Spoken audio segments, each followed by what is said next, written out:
What's going on, everybody? It's the Tom Rowland Podcast, brought to you by Starbright. Starbright is the maker of an incredible line of products to take care of your boat, your RV, your house, your deck, whatever. I love the Salt Off and the deck cleaner for my boat, so check out the entire line of Starbright products. A few weeks ago, we did a Ask Me Anything podcast, and one of the questions that people asked was, which of the podcasts that you put out were your favorites? And I said before, I don't know if I have favorites, but I do have some that were more meaningful or more impactful or ones that I remember a little bit more than other ones. And this one that we're going to talk about today was very meaningful to me. I was a young guide in Key West. I had an opportunity to be on a television show for the first time. That television show was a show called One More Cast, and it was with professional bass angler Shaw Grigsby. Shaw and I got along really well. He was just an incredibly nice guy, treated me with respect, and taught me quite a bit more than I thought that I was going to learn from a professional bass fisherman as a guide in Key West. I learned about knots, I learned about all kinds of stuff, and I realized that, you know, to make it to the top of the professional bass world, you had to be pretty good, and Shaw is better than pretty good. Not only does he know that, but he also knows the television world, and he knows the sponsorship world. Later in my career, when I thought that it was time for me to maybe have my own TV show, the first place that I went was to my friend and mentor, Shaw Grigsby. He could not have been nicer. He was incredibly helpful. He helped us to understand what the steps were to get into the television business.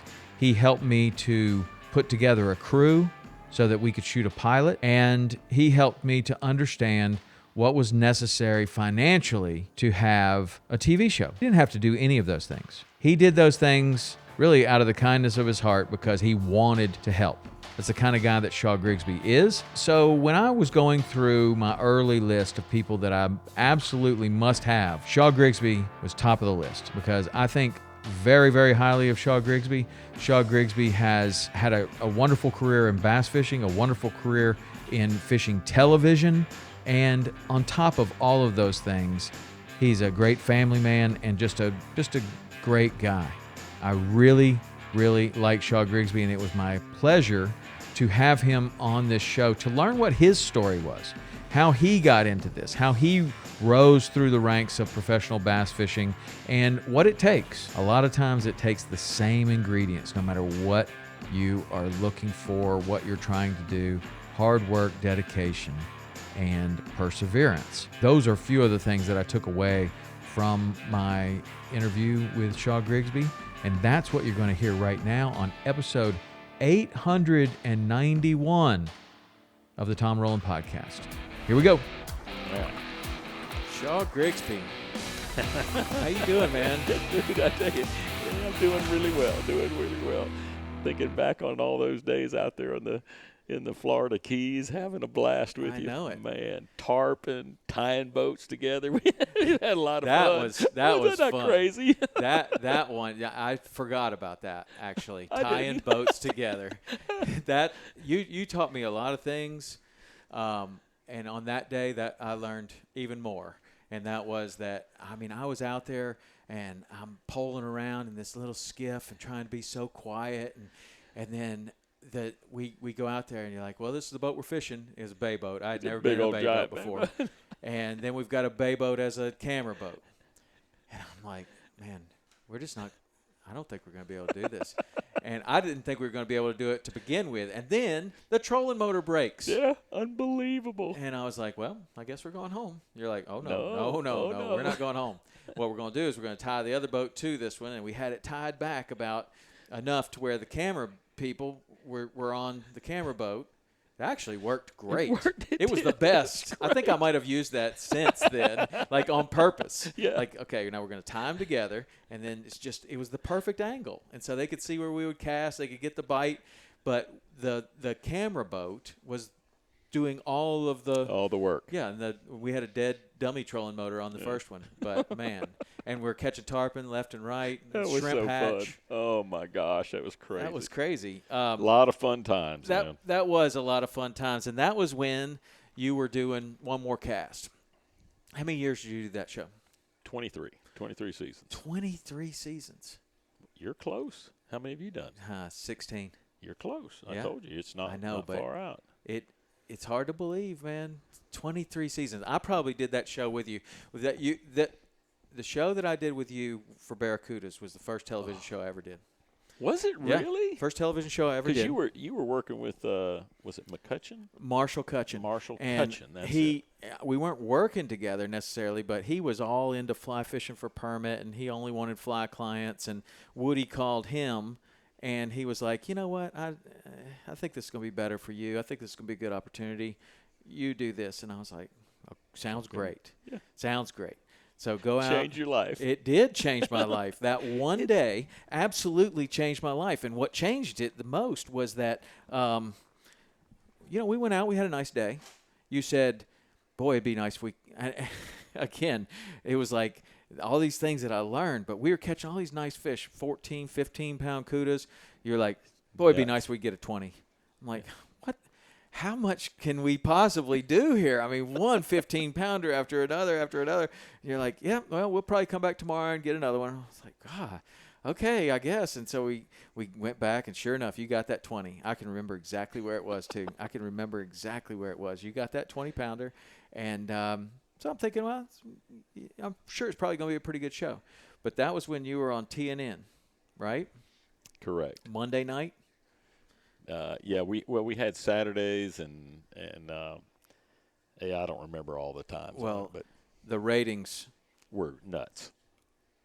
They must have been, because my phone didn't stop ringing, and it changed everything. I'm like, there's something to this TV thing. Like, there is something to it. Like, I don't know how else you can justify it, but like I had a literal tape recording.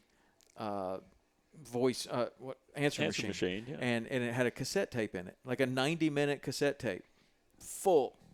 Like it had a red light on it that I had never even seen before, right? Like, yeah, the tape full light. And I walked in one day, I'm like, what the heck is that? What is that red light? And Cynthia's like, I don't know. The phone has been ringing off the hook, and so I started listening. And there was another one, Shaw Grigsby, Barracudas, Shaw Grigsby, Barracudas.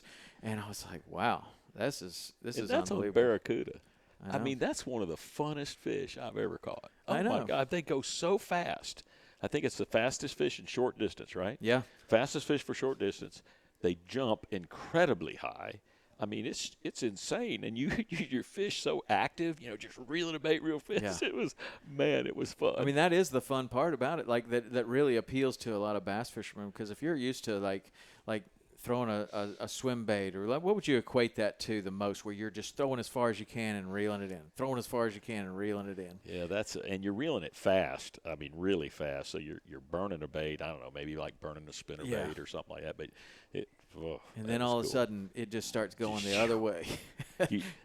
I remember him so vividly in filming that show, and that I'd be reeling one in, it'd be tight, and you're fighting like this, and all of a sudden the line would go slack, and you go, oh man, he cut me off, and I was like, your rod's over here, he's going the other way because he's so fast. Back around. Like today, we would have a drone up there, and you would see that the fish would take off like this and do a whole circle. The line is completely slack until you catch up to him over here, and but back then there wasn't any drone. It was really like, was that single camera, or we might have had two cameras? I think we had Mark Emery and Wooten. And Wooten, yeah. I think we had underwater and above water, and every now and then we do another camera in the boat, so we'd have two. But the underwater was always scary. That was especially saltwater. We've had some close calls. Yeah, but you had a good cameraman. I mean, we do. Mark Emery. We had a great team. Emery was like, he would show me after the shoot. He's like, well, look at the stuff I did with alligators, and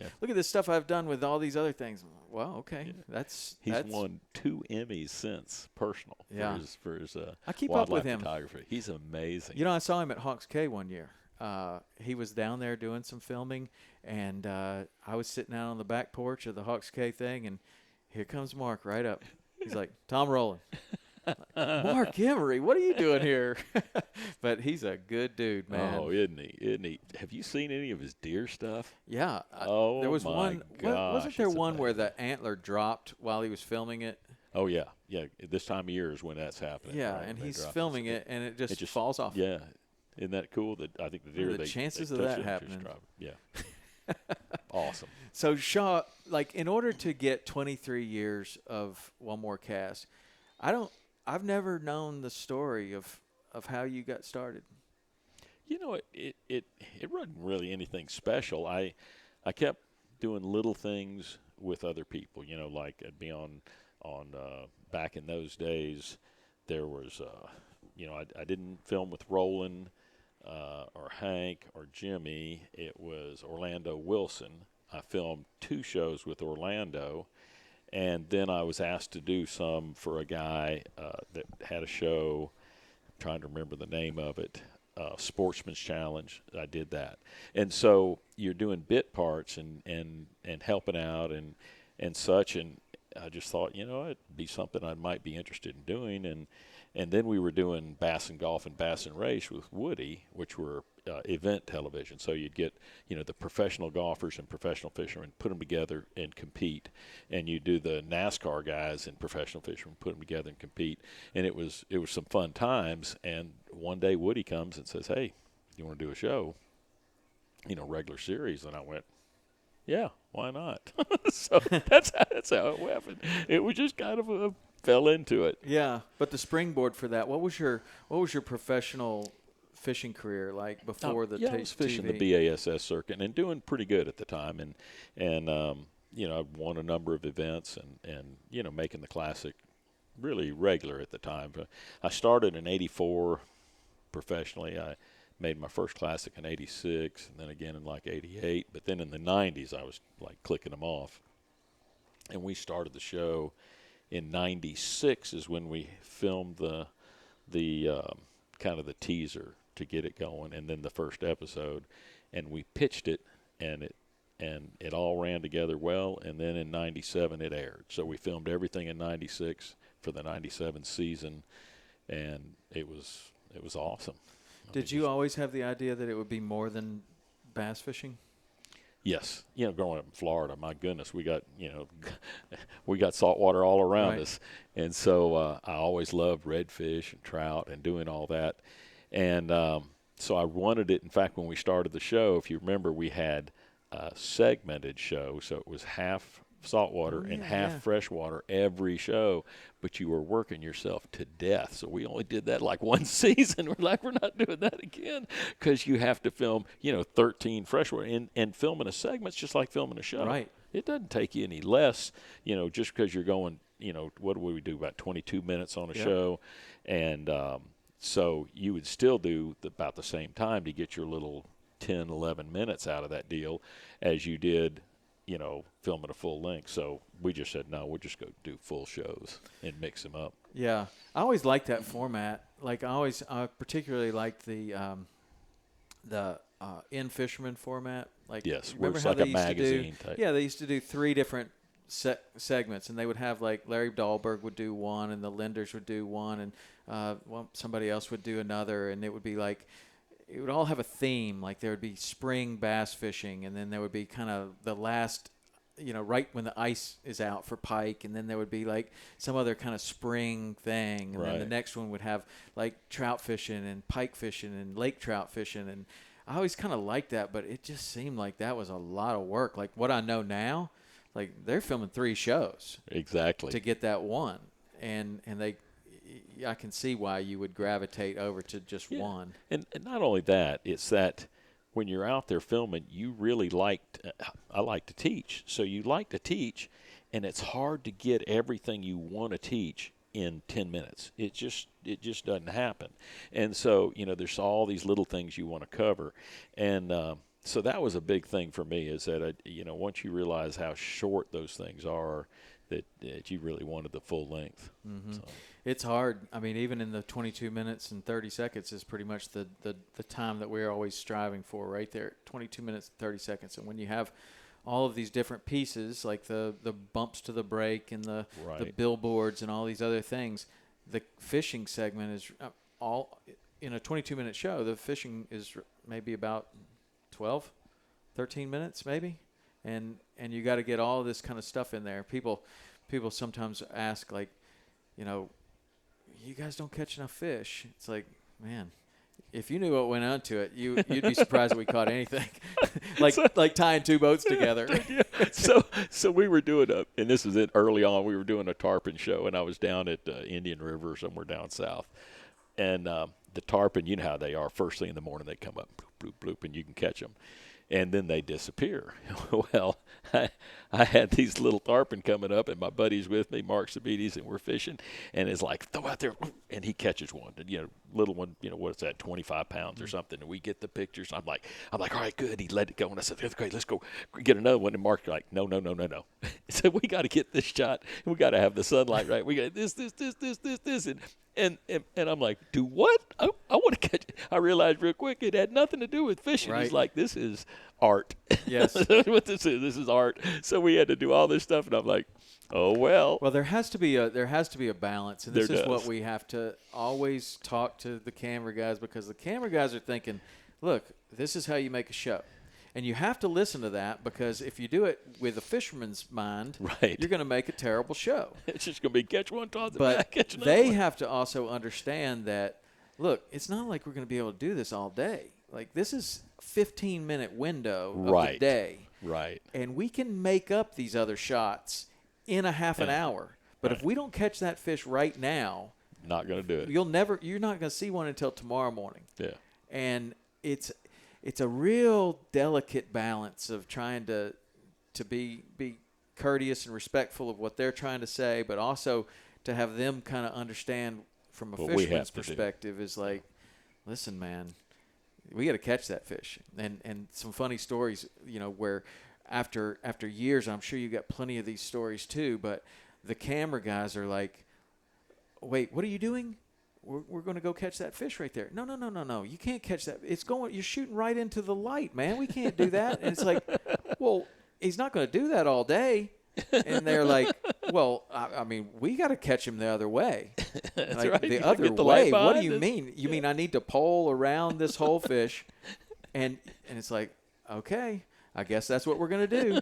And so we do it. And sure enough, it actually worked. And so over the years, I've kind of learned, like, okay, well, so many of the things that I thought were just written in stone, like a bonefish tail's right there, you got to catch that fish or he's gone. Maybe not. Like, That's maybe right. you can wait. Maybe you can pole around that fish. Maybe you can follow him down the flat. Maybe you can figure out a way to do it to where you're To now get it right. catching him down light. Yeah. And in the beginning, like, I don't know, there's so many parts of education or whatever that in the beginning of something, you just see something as borderline impossible. Then you learn a little bit more about it, and you're like, oh, well, it's not as hard as I thought it was going to be. And then you Yeah. learn a little bit more about it, and you're like, oh, well, I could do it. We can do that. I could do it 100 different ways. Yeah. But it takes a long time. I mean, the first time that we were told to pole around a school of redfish and come at them the other way and put the fish between the camera boat and us, I just thought, this is a waste nuts. of time. Yeah. This is a total waste of time. We've lost the whole thing. Might as well just back it in. But it worked, and then it turns out that's the best shot maybe we've ever gotten. Yeah, exactly. Like, it's crazy. But there's so many situations like that. How did you get started being a professional bass fisherman? That was kind of a neat deal. I was a fisherman, and my dad would always fish. We'd go red fishing and trout fishing in the mountains. Loved trout fishing, for rainbows and little brooks and things like that. And then we do that every summer.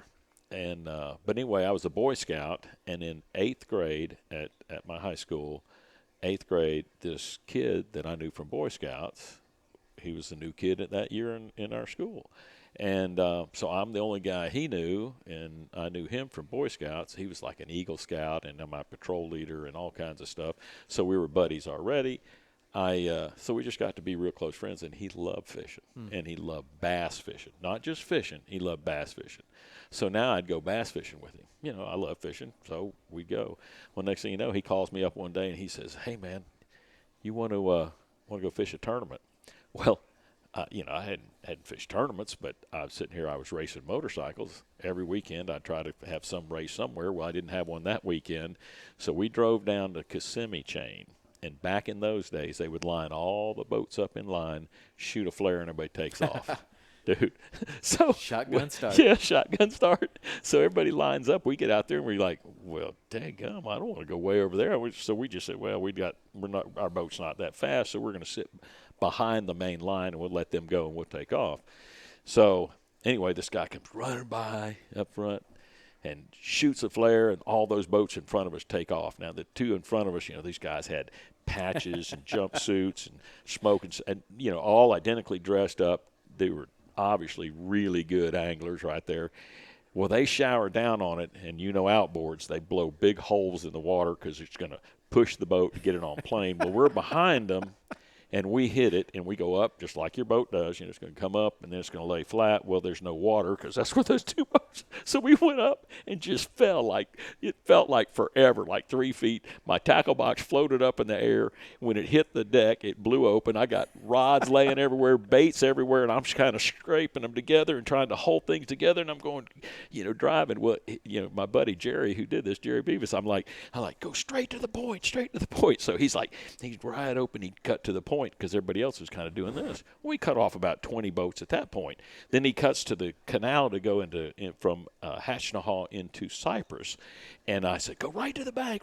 So he's over there, and I'm still holding pods and keeping baits. And he cuts next to that, and we cut off about another 20, and we're running down the bank, maybe 6-8 inches off the bank, just down. And it was awesome. I get to the locks going into Toho, and I'm shaking. I'm like, this is the best ever. And I'm putting tackle up, and I tie a Texas rig, simple Texas rig, bullet weight, hook, worm. I tie it on 3 times and forget the weight. That's how jacked up I was. I was like, this is a sport for me. I get to fish and race. This is it. So that was it. That was the end of it. I started fishing. Wow. And motorcycle racing just kind of hit a backseat, or did you stay I wasn't with any good anyway. Yeah. I just liked it. Yeah. Well, and then in the early part of bass fishing, like back in those days, was there a horsepower restriction? Yeah, we had 150, so 150 horsepower. But actually back then, when that happened, when we were doing the deal, the biggest motor was like a 125 or 135. So that was like the biggest motor made. So I think Mercury had a 135 and OMC had a 125. And so that's a long time ago. But since then, Bass went to a 150 horsepower rating when I started professionally, and it's been that way for years. And then they finally broke it open to 250. So now the boats are really scooting. How much difference does that make in bass boats? Doesn't. I mean, I love the days with 150. I mean, that was just a perfect time, and you could still run, mid 60s and have a great time, low 60s. It was fine. You get anywhere you want to go, but it's nice to have a bigger boat for when you get those wave conditions. So is that what changed? The 250 opened up the opportunity to have a bigger boat? Yes. So by going from, a 150 when you could have like an 18-footer, now you can have like a 21-footer, and it makes it a little bit more comfortable. Mm-hmm. I wonder why the bay boat style, like there were a couple years there where there were like a center console style bass boat people tried it. Why do you think that the bass boat design has stayed the way it is? I don't know. It's real efficient. I mean, real efficient and real comfortable in the sense that it's really set up for fishing. You got a trolling motor on the front. You're maneuvering yourself. It's almost like you're floating the whole time. I need to go there. You don't even think about it because foot pedal retains your body retains the knowledge of if you have your foot here, it's going this way or this way. You don't even look. So with the foot pedal operation, I got to go there. You touch your toe a little bit and you go to it, and it's just like so natural and so easy, and to be able to ease in quietly and work cover and ease out, and so I just think that whole style really suits itself to pursuing going after the bass. Yeah, it's an interesting boat. Like coming from the saltwater boat and getting in, like when we were filming the Sweetwater show, I hadn't spent time in a bass boat in a long time, and I'm getting in there and I'm kind of like, these are different boats, but they're very, very. I guess they're perfectly designed for the purpose. Exactly. Whereas like the bay boat is also perfectly designed for my purpose. Yes. And I kind of get in the bass boat, and I'm like, I wonder why they don't do it like this. Or I wonder why they don't do it like that. But they're designed specifically for the bass fishing. Yeah, you get on those lakes and in a bay boat, you're really not, and sometimes you are, really trying to hold particular spots or whatever. But a lot of times you're working large expanses of water, so it's not as pinpoint. With us, we got to make that cast right there. You need to hit right next to this log. If you have too much in the boat, like a console that sticks up or whatever, it's catching the wind, making things a lot harder to hold the boat and keep it in position. So, yeah, the boats are just they're about perfect. Lean and sleek and get you there and get you back. What do you think the biggest innovation has been in bass fishing since you started? Whew. Man, we've had so many. Electronics are just gone nuts.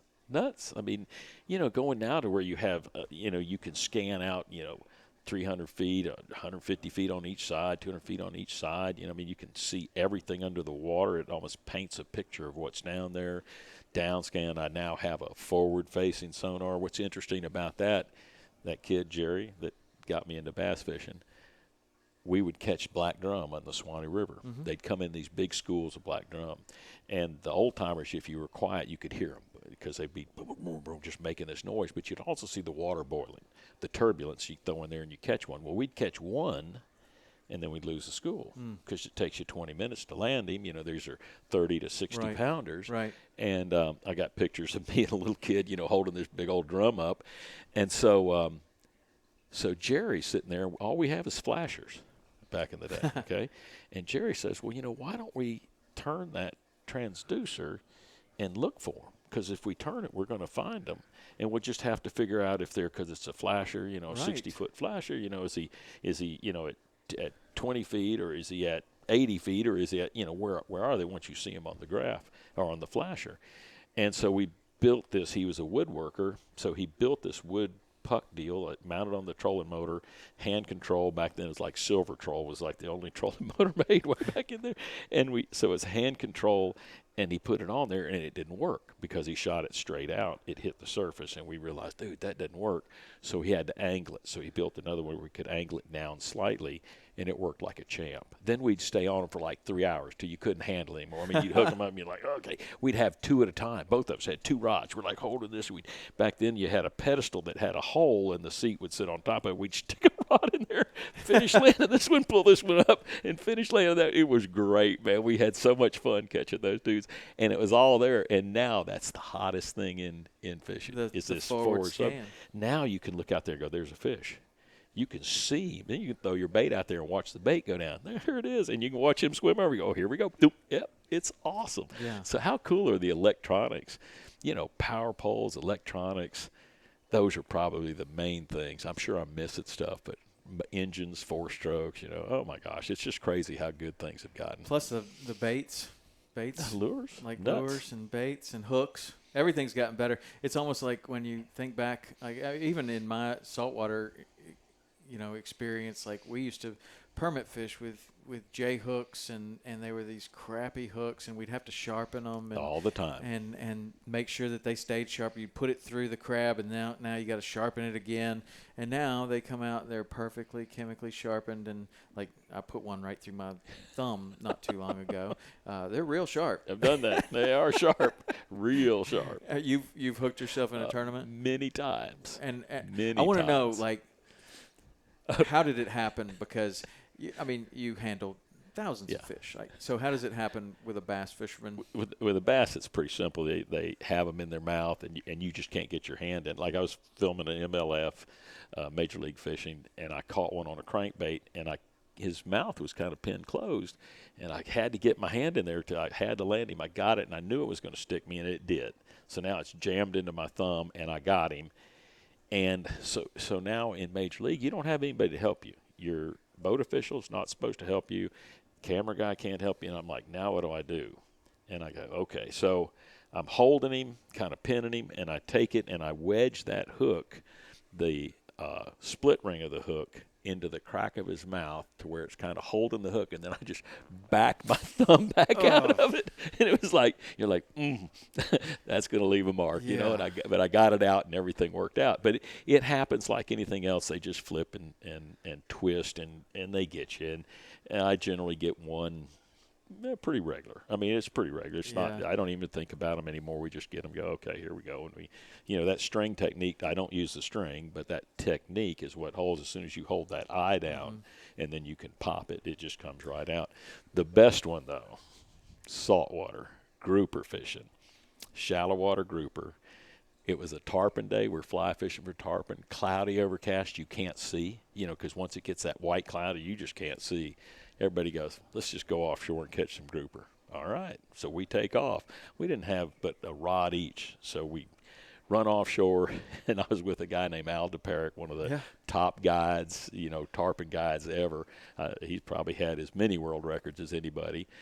And I'm with Al and Steve Kilpatrick, who has who guided to the world record tarpon. He's in another boat with a guide, with the charter. We run offshore, and we start cranking for him. Well, Al gets one, I get one. We're reeling him in. Well, when Al brings his in, he kind of brings it in. I get mine in. I pin him behind the head. He's not a real big grouper.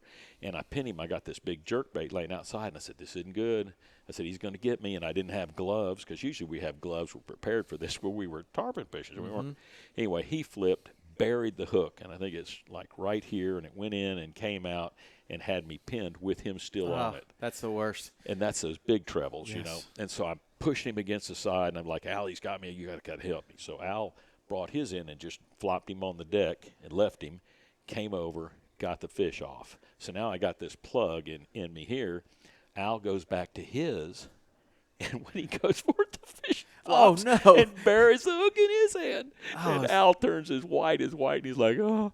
And so we're holding Al's down. My hand's all met. I mean, I got hooks all at me, and I'm holding his to where, because fish is still hooked, and we're like, dude, you realize we're going to float across the Gulf of Mexico, and they're going to see two skeletons with grouper bones in them, because there's nothing we can do. I mean, we're all hooked up. We're like, what are we going to do? And so we're yelling, because Steve's at another rock down there. We're yelling, and he finally like, what's going on over there? And he limps over, and then he just starts laughing, and we're all hooked up. So thank goodness we had somebody out there that could help us. But then we did this technique, and they all popped out. It was okay, but man, it was like craziness. Yeah, for me, it always seems like I've only had it happen one time, and it was recently. And I was bone fishing. I'm using a circle hook and a shrimp, and there's a lot of fish. We're getting a lot of shots. And I throw to a bonefish, and a little jack about the size of your hand comes over and eats it. Well, the bonefish is still doing his bonefish thing. Yeah. So I rip this thing in as fast as I can, and it's green as it can be. Yeah. And the fish went up the line. So the fish is like, well, the hook went through the little, the fish is only this big. Yeah. And the hook goes through the mouth, and so the fish is kind of on the line a little bit. Well, I reach over there to grab the hook, and I knew as soon as I did it, I knew it was a bad mistake, because I was looking at the bonefish.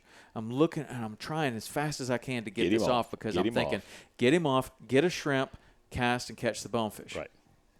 And so as soon as I reached for the fish, he was just barely had just enough of that hook to where he was staying right here.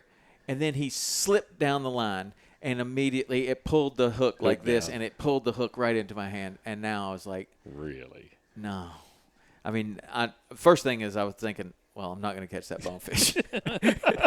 Doggone, that's what they do. And we got cameras. Yeah. We got everything. I'm like, I must have said something bad, because Rich goes, what happened? And I said, I'm going to need a little help. And he's like, okay. And so I'm holding the thing, and the fish is flopping, and I'm trying to get the fish, but I'm also trying to hold a rod, and we got the remote control for the trolling motor now, so I've got all this stuff in my hands. And I'm like, I need you to come up here and cut this fish off. And he's like, uh-oh, that doesn't sound good. And so he comes up there and cuts the line. So now the fish is off, and I'm like, okay, now I could relax, because it's not right. But we didn't have, like, my pliers were were thick. I had these Van Stahl pliers, and so they were Good so pliers. wide. Yeah, great pliers, but they were too wide to get in there and bend the barb down, like because of the circle hook. Right. And so now we have to go through and we find the oldest, worst looking needle nose pliers that have a rust stain all over them, and we Fish finally guts. get it in there and just pinch that barb down. And I tried and tried and tried, and finally I was just like, it's coming out this time. I mean, one way or another, just like you said, you pulled yours out. It's coming out, and just back that thing out. But I don't like that when that happens. But it's going to happen, and a lot of people think that it's going to happen like somebody's going to cast it into you or something. It's usually going to be like you're washing the boat, and one of them's in the vertical rod holder, Right. and you're like, you just do the brush right into a treble jammed. hook or something. I saw somebody else did that. I think it was somebody good, and it was shortly after I had done my thing, and I saw on their Instagram, it was like, yep happened to me there. too. Yeah, it happens to all of us. Mainly with us, it's crankbaits or jerkbaits or something, lipless baits. But it's crankbaits, trebles, and you grab a bass and he's flopping, and just somehow, he gets you. It's, some of those baits are like this, and they got 3 treble hooks on them. That's a lot of hooks. Yeah, so I get it pretty regular, and it used to bother me like, okay, but now it's more like, here we go. Yeah. So Yeah. Get another one out and keep going. So you've had some big changes over the last few years with the MLF, right? Incredible. So tell me about that. Like you were one, or were you one of the early pioneers we were of it? one of the founders. You were one of the founders. Yeah. All right. So how does that happen? Like we knew there was a better way to do fishing, bass fishing, and Boyd Duckett had some ideas. Gary Klein. And they were always talking, and I was Gary's roommate, and we're all talking about, we need to do stuff. So, Boyd had taken some concepts to bass and run it by him and said, hey, what do you think of this? Well, they kind of shot him down and said, no, we're not interested. And Boyd knew that there's a sports market out there, meaning people that watch football, basketball, baseball, hockey, soccer, all that stuff. And you have that group of people, and it's this big, right? It's huge. And then you have a group of people that like bass fishing, and it's this big, right? So it's this group. So you got bass fishing, you got sports people. We wanted to get this group involved in bass fishing. And so, we had ideas, and so Boyd just put together a group, and it was, there was 12 of us, I think, initially started it, 12 or 13 that initially started it, and we just invited guys to come in and try this. Put it together with a network, so we had network backing, we had great people behind it, and they loved it, and it just lit off. I mean, it's the neatest thing in the world because every fish counts. It's not like you catch 5 and then you got to cull through and do whatever. It's every fish counts, which means there's no let up. There's the intensity level, the competition level is just amazing. I've never fished harder in my life, and it's never been more exciting because every bite counts. So you don't have a limit. And the environmental aspects of it. You catch that fish, you let him go right now. So we're not putting them in a live well, carrying them around time after time. So letting them go, they're staying alive, and that's a great thing to do. Now, do you measure them? Is there anything that has anything to do with size? There is a size limit, okay. Yes. So at first we had a 12-inch limit, which is kind of a standard in a bass tournament, 12-inch limit. And then we had a number of fish that would come in that are 12 inches, but they're only like 13 ounces. They'd be skinny. So we said, well, let's just make it a 1-pound limit. So we went to a 1-pound limit. This season, we are doing a variable limit. So if the lake's a really good lake, we might have a 3-pound limit or a 2-pound limit or whatever. So they're gonna adjust that this year. I don't know how the jury's out on that. I can just tell you that with a 1-pound limit, doing what we do, we love to fish and we love to catch fish. And our ratings have gone just stupid. I mean, it's just climbed exponentially, and we're off the charts now. So we're like the #1 show on like every market that we air. And usually way above anything that's #2. So you're doing the right thing when you know the people like it. I go to the sports shows. I was just at East Tennessee Fishing Show, and every person walked up, man, that is the greatest thing. I just love it. Love watching you guys do this. That's the feedback we get. And so it's really neat. It's awesome to be a part of it. We went from Major League to doing a tour. So we went to the Bass Pro Tour, and then we took the 80 best anglers in the world, and they all signed up, and we started a tour. And it's been an adventure. Last year was the first year. We're coming to the second year now.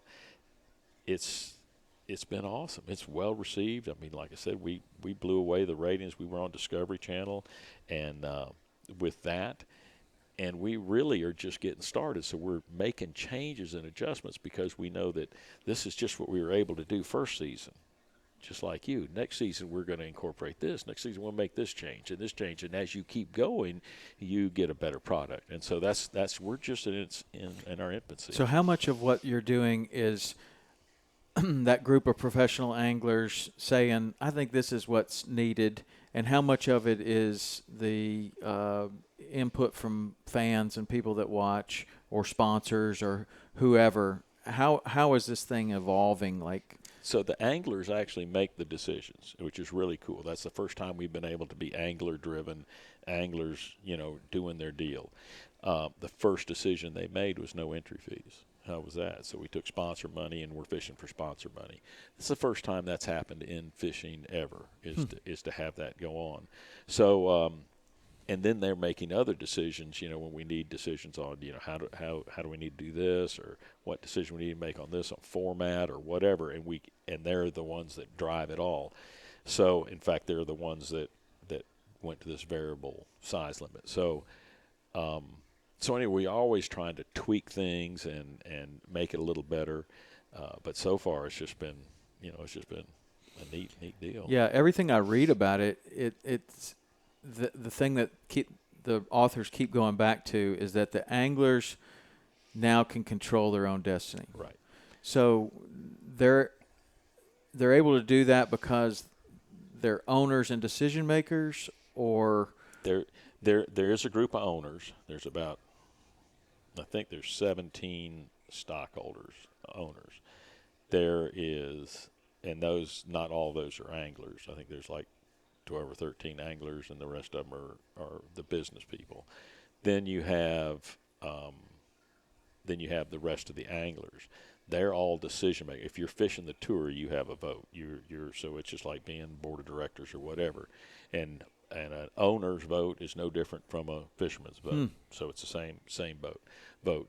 So that's where they get to do that. And what's really important, I've heard people, there's Bass has done a great job, and the whole industry was designed because of Bass and came about because of Bass. And so, we have a lot of good feelings about them and thank them for what they did. Taking it to the next level, they would never go past what they were doing. So, and that's their business model, and that's what they do. We just wanted to make it as big a sport as we can have, and then everybody, how the old saying is, a high tide floats all boats. Mm-hmm. The bigger we make this, the bigger it's going to make it for everybody. And so we knew we could tap into those sports people, and then some of those sports people are going to look at this and go, man, this is really cool. I'm going to try it. So they're going to buy a rod and reel. They're going to buy a boat. I had one, at the East Tennessee Fishing Show say, my buddy watched this. He got so hooked on the live broadcast, he went out and bought him a boat and a deal and all that. He's all in. That's what I'm talking about. So it's not just a thought. It's reality. This is what's happening, is that we're increasing the size of the fishing, the bass fishing market. And in doing that, I think that's helping everybody. I've seen a lot of negatives from people that are like clinging on to the old school bass. And I'm okay with that because, anytime you start something new, you're going to have some blowback all the time. So I understand that. They talk about, small fish. You just catch small fish and anybody can do that. Well, come try it and see if you can do that, because I've been there, and it's not that easy.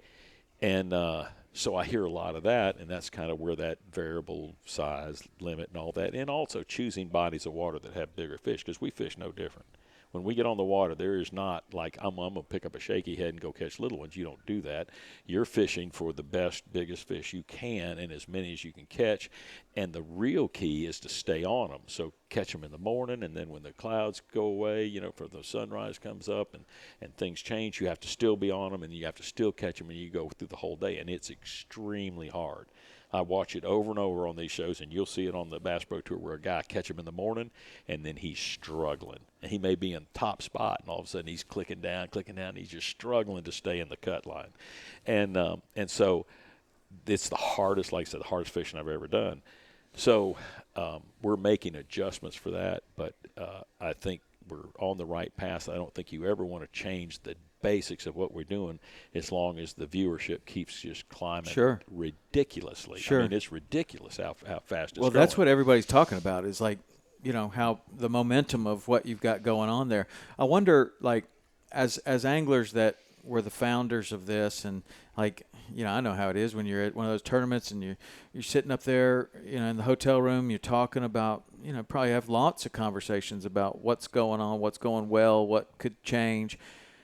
What were the first couple of things that you and Gary and, you know, some of the founders were like, you know what, it would be so much better if, like, what were those first couple of things? Well, the first couple of things is that we wanted it to be where you had that rolling scoreboard, so you knew what was going on, just like you knew what's going on when Tiger Wood comes up on the 18th green. Right. He knows where he's sitting.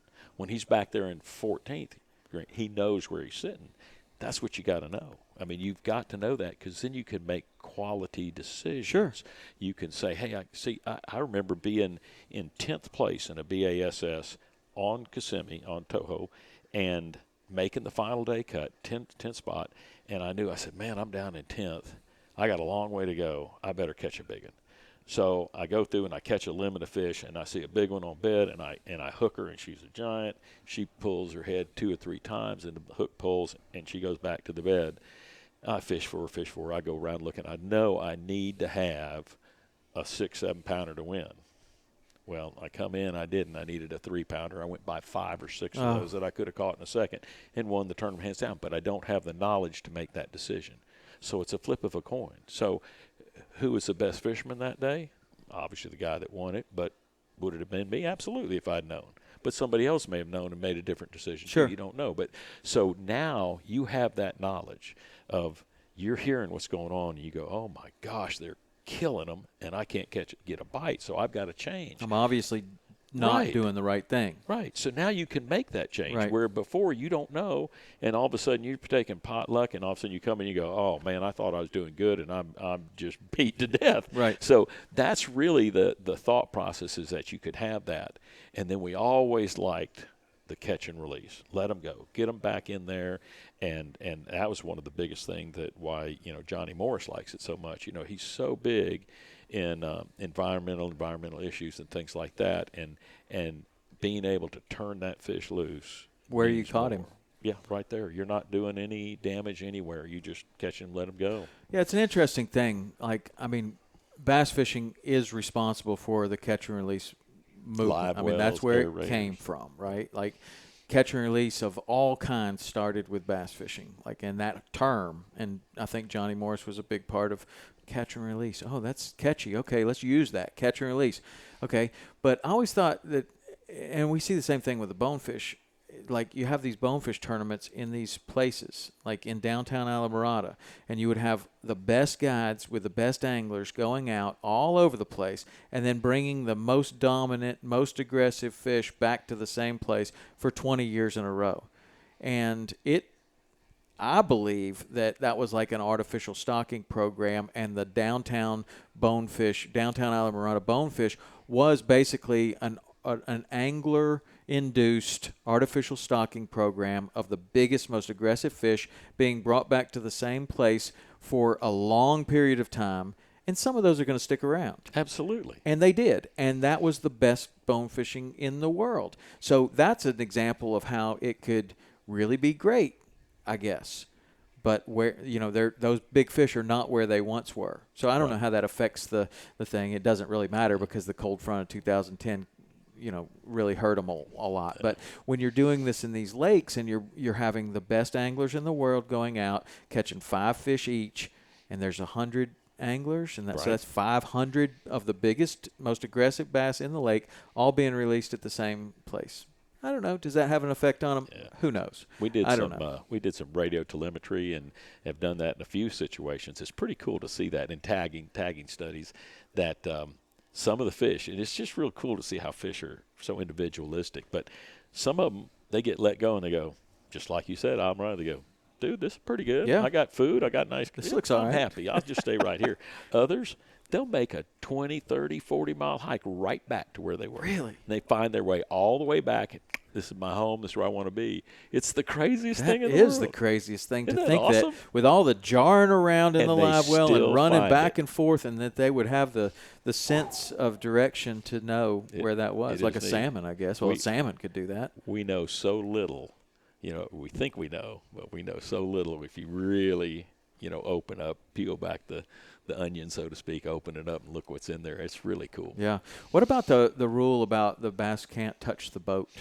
That's another just conservation thing. You don't want to body slam them, throwing them in and poof, drop them in. The slime coat's left on there, and then they can develop, sores and they get, infections and stuff like that. So we're just trying to keep it, doing everything you can to respect your fish that you catch and not beat them up, and then you don't toss them. What happens if they do touch the boat?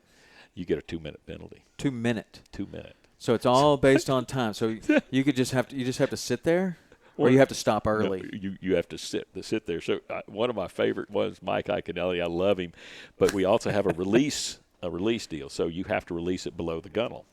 So Mike hooks up on a crankbait and he reels it in. It's a little guy, so he knows it's little itty bitty, So he brings it up and he picks it up like that. Well, it drops off and boom, hits the deck. 2-minute landing violation. And he's like, oh, doggone. He picks up, he pitches it. Two more minutes.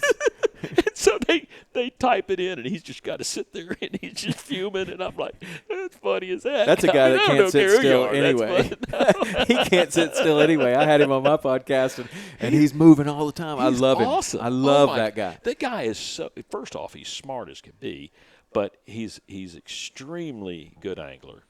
He's an extremely good marketing person. I've seen him in business meetings with CEOs and all, and he is outstanding. Then I remember going to a Bass University. He and I flew in together. We show up, I think it was in Springfield. We go to the motel. We check in. There's like a 9-year-old kid there. He wanted our autograph. So I sign his autograph. Mike signs his autograph.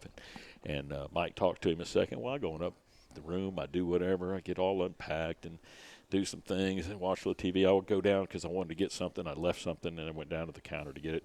Mike's still down there. It's like an hour and a half later. Still down there talking to that kid. That's Mike Iaconelli. Yeah. That's the side you don't normally see. Yeah. His dedication to his fans and kids is outstanding. I saw that in him, and I had a wonderful experience with him because I only know him from TV. I don't know that he has any idea who I was or anything. And his manager guy that's with him, I had been in touch with him and asked him to be on the podcast, but I never could get in touch with Mike or whatever.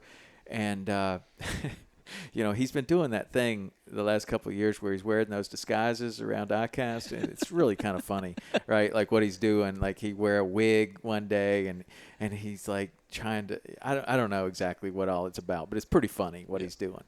And so he's got this mustache on, and it's like this twirly mustache, and it's real big, and he's got this thing on, and he went to breakfast, and his manager walked by and saw me sitting there, and he goes in there and he goes, hey, Tom Rowland's right out there. So Mike gets up, comes right out there.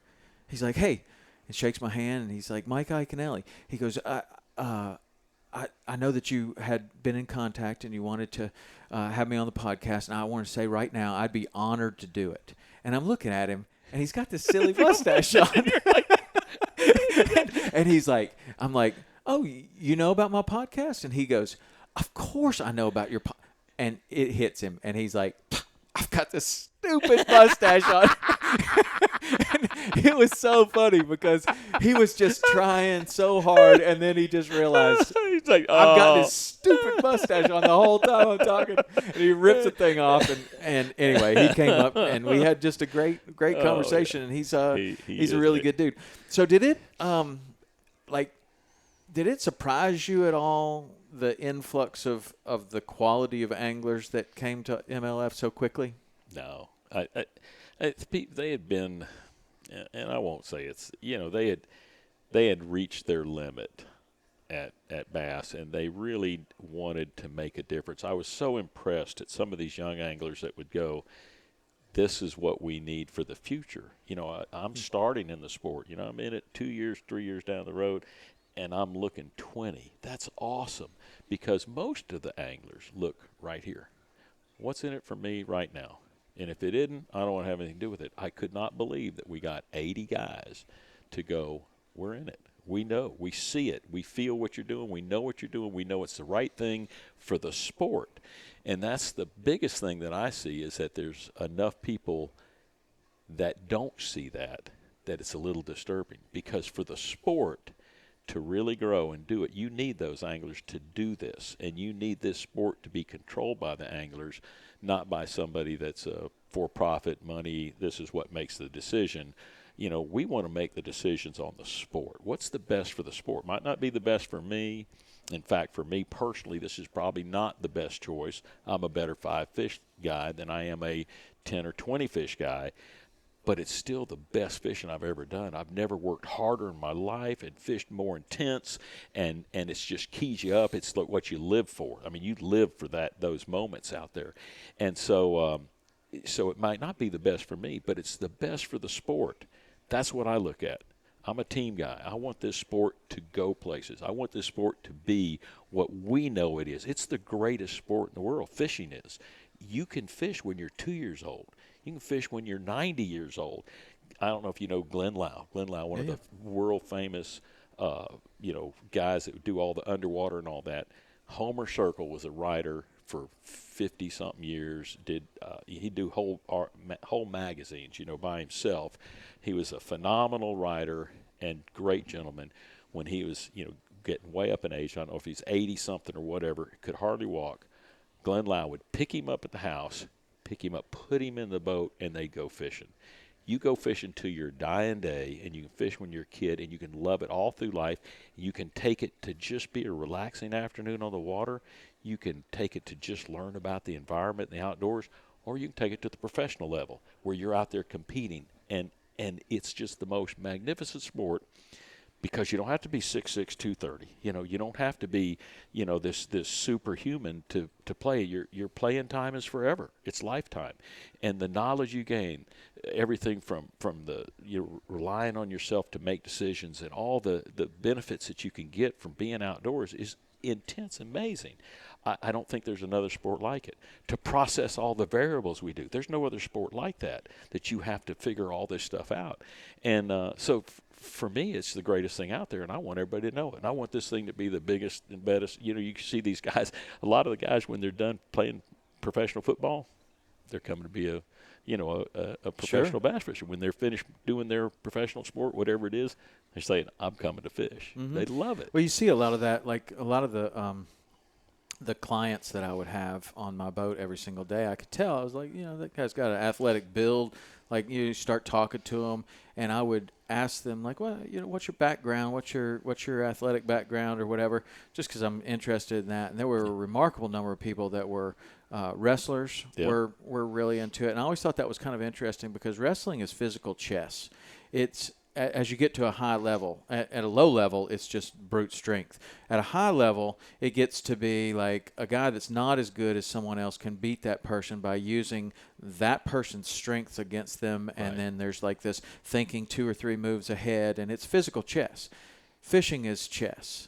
It really is. And tournament fishing can really be chess. And especially like what you're talking about now, as you know this information that was not available to you before, it becomes even more of a game of chess. Right.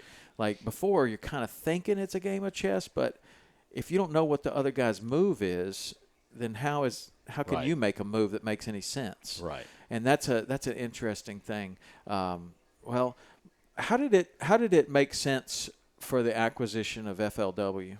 Oh, that was a beautiful thing to happen.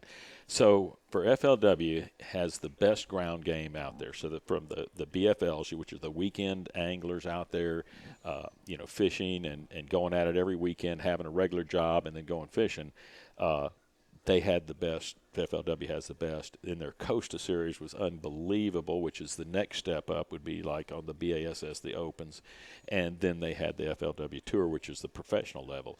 So to take Major League Fishing Bass Pro Tour, we had to have a feeder system because we're losing 10 guys after the third year. So 2021, at the end of 2021, we got 10 new guys coming in. Those 10 bottom guys drop out, go back to the tour, and try to work their way back in. And so to have a feeder system, we needed that. We needed that for people to be able to say, hey, I can make it into this system now. So I can fish the weekend, I can go up to the Costa, and then I can go to the tour and make it all the way into the major of the major leagues. So you're going to the Bass Pro Tour, and see, the Bass Pro Tour isn't just the tour. It's got those 8 tournaments, but then every 2 tournaments of those 8, you can qualify for the Cup, which is the MLF. So that's another tournament that you fish, which is still big money. So you're talking, you've got great payouts on the 8, then you got 4 Cups, great payouts there. You got a championship, the Red Crest, great payouts there. So it's a whole lifestyle of all of a sudden you make a living and you're not forking out this huge amount of money for entry fees. So having that avenue for an everyday angler, somebody that's fishing, to be able to work his way in and go all the way to the top is really what we were looking for. And that just made perfect sense. They already had it established. We could have done it too, but why? Yeah. You got it going, man. You got the best thing going. So. Plus, you get all you got FLW fans, and you got people that are bought in. Right. And now they're bought into the MLF too. That's really cool. One thing I wanted to ask you, I remember we had a couple of conversations a long time ago about your feelings on luck. What do you think about luck? And you've heard the thing, luck is where opportunity and preparation come together. So that's kind of a typical definition. Luck is something that happens, and it will not be luck if you're not prepared. It's not luck if you are not ready for it and it passes you by and you make mistakes and it's gone. So, to capitalize on a situation, you have to work hard every day. You have to be prepared. You have to make sure that every I is dotted and every T is crossed and every hook is sharp and every knot is perfect and every lure is just right and your rods are right, your guides are right, and that you're prepared and your mind is with that lure when you make that cast, that I'm there and I'm working that and I'm not off thinking of, dadgum, did I leave the coffee pot on this morning? You want to be here. You want to be focused. And so luck still happens, but if you're not prepared for it, it doesn't happen for you. So you got to be prepared for it. And I just think that you can better your chances if you're working really hard. And I know somebody's taking full advantage of that right there. Well, you work your tail off. Well, and they can call it luck, but it's really, really hard work. Yeah, it's been that same kind of thing was once explained to me by a great guide, Tim Hoover, and I asked him about he would beat me in every tournament, every freaking tournament he would win, and I just couldn't understand it. And so, I'm working real hard and doing all the right things, I think. And so finally I got up the courage just to go ask him.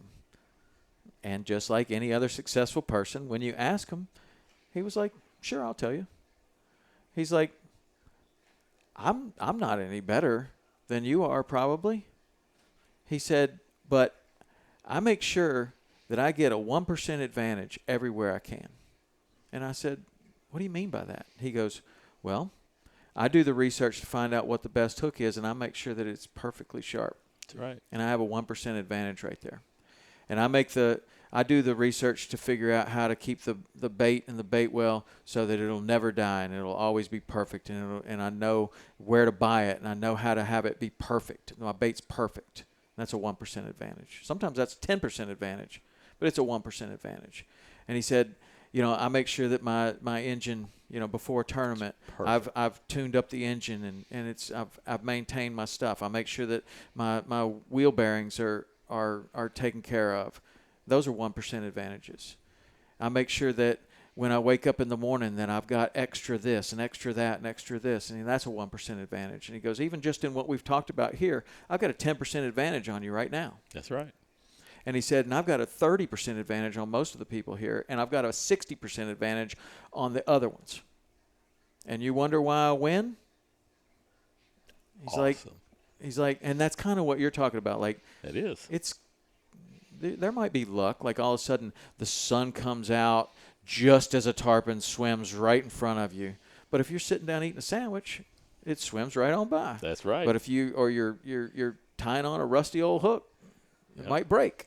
And it's kind of the same thing. If you didn't check your knot, set the hook on like it, and there you go. Right. Yep. Yeah. And he was just it made a big impact on me, that too. It's like, okay, so I'm not just going to tie the same knot every time. I'm going to go home. I'm going to practice these knots. I'm going to test them on a scale. I'm going to, figure out which one's the best with which particular brand of monofilament, and then I'm going to know all of these different things, and that's going to be my 1% advantage. And then I'm going to pick up a 1% advantage over here. Then I'm going to sleep a little more than I would, and that's going to be a 1% advantage. Then I'm going to make sure that I eat a good breakfast. That's going to be a 1% advantage. And then you go in, and you're like, I got a 15% advantage over most people here. And so now you've leveled the field to where now you're just competing against one or two people. That's awesome. Yeah. That is awesome. Yeah. Great.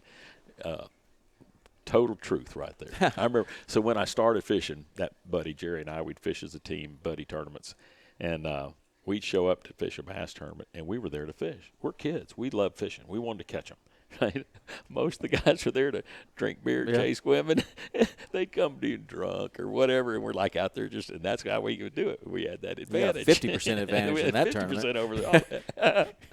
So I remember one, though, I had this great guy. I loved him dearly, and we were looking for him. It was a championship day. We were looking for him, and Jerry and I are there like ready to go, and they're going, where's it? Where's so-and-so? And I don't mention his name, but anyway, he said, well, there's his truck, and they opened the door, and he fell out of the truck, drunk on his drunk, just as drunk as Cooter Brown, and they packed him. They were worried that they got him to the ramp and all that, and he got in his boat, and we all took off. Well, about 1 o'clock in the afternoon, they see his boat floating across this lake, and they're like, oh, my gosh, he's dead. And they went over there. He's still laid out there, hadn't fished a lick. He's just been sleeping in his boat.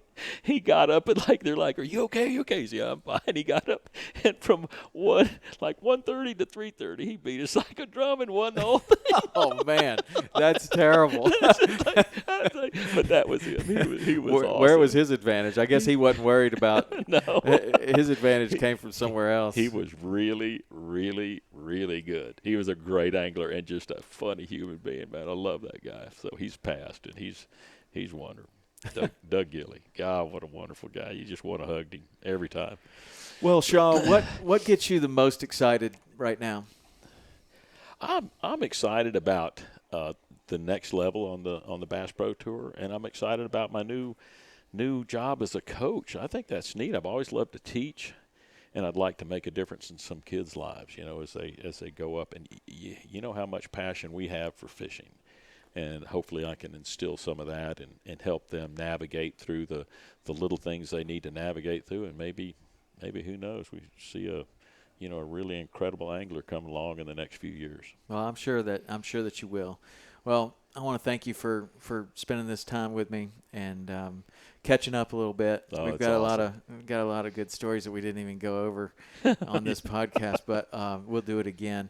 But mostly, I've told you, and I've told a lot of other people, you really meant more to me than I think that you'll ever know. I mean, you may have an idea, but the things that you told me, the support that you gave us. I mean, one quick story is that I called you. I said, I think we want to do a TV show. And you said immediately, hey, I'll give you my crew.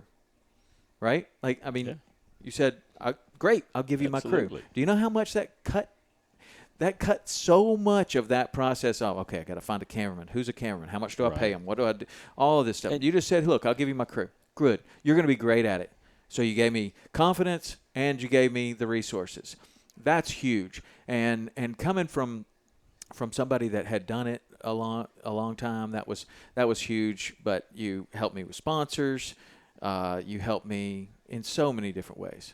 And you did it without ever asking anything in return.